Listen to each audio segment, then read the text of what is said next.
세상에 어떻게 이런 일이 일어날 수 있는지 제가 작년에 겪었던 일은 핫토픽감으로 정말 황당한 일입니다. 참 누구에게도 속 시원히 털어놓을 수 없었는데 오늘 모두 털어놓고 다 내려놓으려 합니다. 전 올해 33살 먹은 이혼남입니다. 참 어디서부터 말을 꺼내야 할지 전 재작년에 저보다 4살 어린 여자와 사내 연애 후 결혼하게 됐습니다. 전 와이프는 술을 좋아하고 노는 걸 좋아했지만 연애에는 서툴렀고 남자를 진지하게 만나본 건 처음이라며 저만 보면 수줍어하는 그 모습, 전 그 모습에 반했었죠. 저희는 비슷한 집안에 같은 회사에 뭐 서로 모난 거 없이 부족한 거 없이 비슷비슷하게 그냥 무탈하게 평탄하게 결혼해 골인하게 되었죠. 신혼여행은 하와이로 갔습니다. 전 와이프는 혼전 순결주의자라서 1년 연애 동안 별다른 진도를 빼지 못했기에 하와이에서 지냈던 그 밤이 첫날 밤이었죠. 네, 뭐 좋았습니다. 자세한 얘기는 생략할게요. 아무튼 그렇게 행복한 시간을 보냈었고 전 술을 잘 못하지만 전 와이프는 타고난 술꾼이었기에 일정 내내 제가 먼저 골아 떨어졌었고 전 와이프는 새벽까지 혼자 술을 마셨는지 아침에 눈을 떠보면 비몽사몽 제 옆에서 잠들어 있었습니다. 그렇게 즐거운 신혼여행을 끝마치고 한국으로 돌아왔고 얼마 지나지 않아서 전 와이프는 임신을 했습니다. 허니문 베이비였던 거죠. 근데 그땐 너무 좋아서 의심할 겨를도 없었지만 생각해보면 아직 가일 기획이 없어서 제가 피임을 했었는데 하나도 의심하지 않고 그냥 마냥 좋아한 제가 미련스럽고 바보 같네요. 전 와이프는 임신하자마자 일을 그만두고 집에서 태교를 시작했습니다. 임산부 육아니 임산부 마사지니 아주 여러 방면으로 관리도 받고 뭐 태교여행 그런 것도 가야 한다고 해서 저기 가까운 일본의 오키나와로 태교 여행도 떠났었죠. 혼자 벌기 때문에 좀 부담스러웠지만 내 아이를 가진 와이프가 안쓰럽고 또 힘들어하는 모습을 보니 정말 하나도 아깝지 않았습니다. 임신 막달쯤 되었을 땐 예약해뒀던 조리원이 마음에 안 든다며 걸어놓았던 예약금을 다 날리면서까지 무슨 유명하다는 조리원의 특실로 다시 재예약을 하더군요. 비용이 만만치 않았지만 그래도 해줬습니다. 내 아이를 가진 여자니까요. 임신 중에는 뭐가 먹고 싶니 뭐가 하고 싶니 새벽 2시든 3시든 전 와이프가 필요하다는 건 뭐든 다 사다 줬었습니다. 정말 헌신했다는 거 그거 말씀드리고 싶어서 이렇게 길게 주저리 했네요. 지금부터는 편의상 아내라고 친하겠습니다. 이제 본론으로 들어가자면 오후 3시쯤인가 아내가 진통을 시작했고 전 아내를 들쳐업고 병원으로 갔습니다.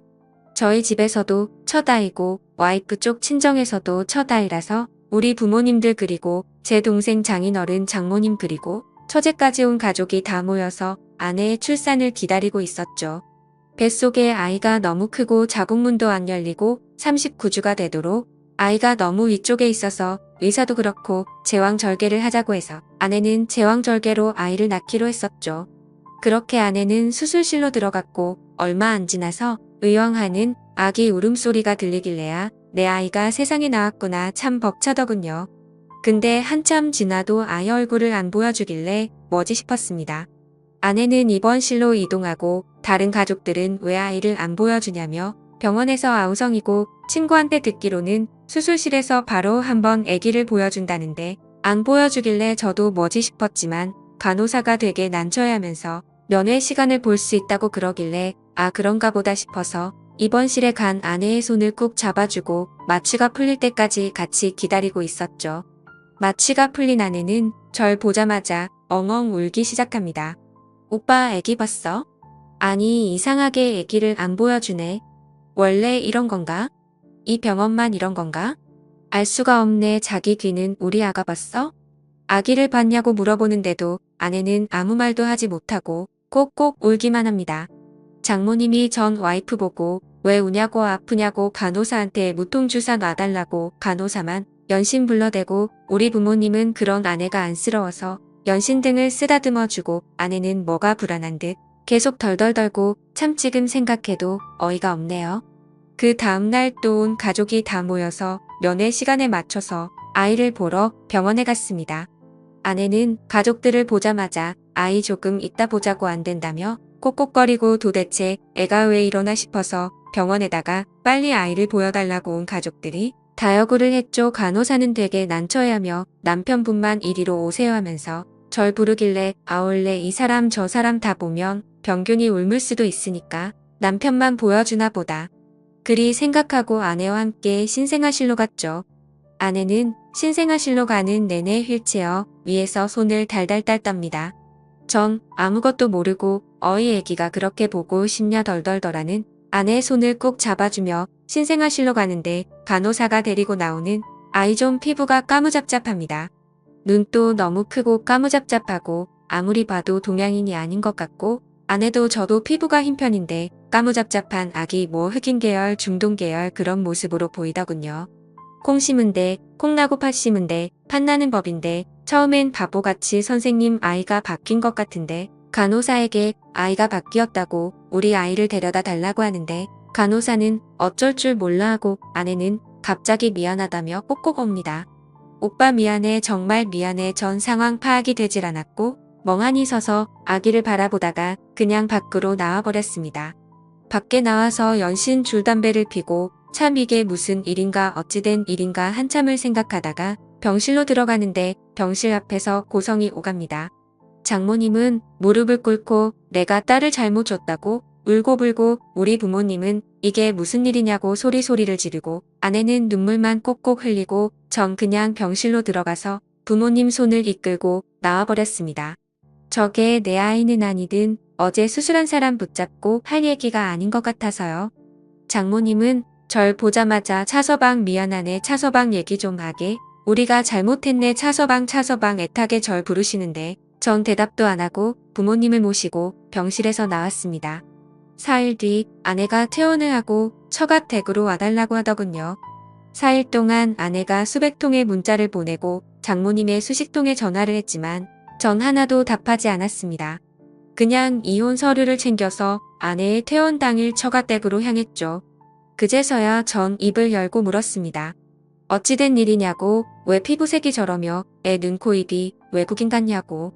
그러자 아내가 하는 말이 오빠가 신혼여행 내내 밤 10시도 안 되어서 골아 떨어져서 자길래 자기 혼자서 호텔 바에 내려가서 술 한잔하다 보니 어떤 외국인이 와서 말을 걸었고 자기는 그때 너무 만취된 상태였기에 상황 분간도 못하고 그 남자에게 엎어서 어디 해변가에서 그 남자에게 당했다.